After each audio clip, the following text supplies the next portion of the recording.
Il avait terminé deuxième de la première étape de la Charente-Maritime-Bahia Transat 650. David Raison a remporté la deuxième étape en coupant la ligne d'arrivée à Salvador de Bahia le 30 octobre à 18h43.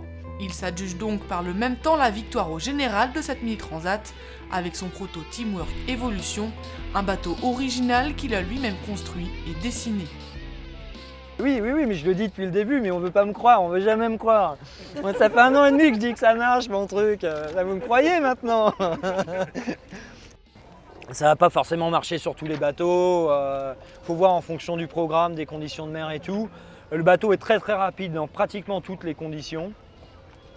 Par contre, il y a des conditions où ça se paye, quoi. Deuxième, une très belle performance pour Thomas Normand et son proto Financière de l'Échiquier qui n'avait encore jamais participé à cette transat. Derrière lui, Antoine Rioux sur Festival des Pins coiffe sur le poteau Bertrand Delaine pour 1 heure de course en moins et s'offre la 3e place au classement général. En série, c'est un beau coup double pour ce bisu de la transat, Guénolé Gainet, qui s'impose sur cette seconde étape en passant la ligne d'arrivée avec suffisamment d'avance pour s'offrir la plus haute marche du podium. À bord de son Pogo 2 Asso Whatever, il cumule en 2 étapes un temps de course de 20 jours, 5 heures et 5 minutes. Une super découverte, c'est vraiment un truc de dingue. 3 semaines de course non-stop. Je pense qu'à peu près tous les 2 jours, je me tapais un petit fou rire en me disant mais c'est un truc de dingue, vraiment ce qu'on fait, c'est hallucinant quoi.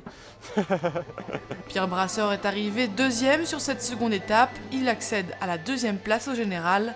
Benoît Mariette, arrivé en tête à Funchal, termine 3e à Bahia, c'est aussi sa place au classement général. En tête une bonne partie de la seconde étape, le skipper s'est fait distancer à la sortie du poteau noir.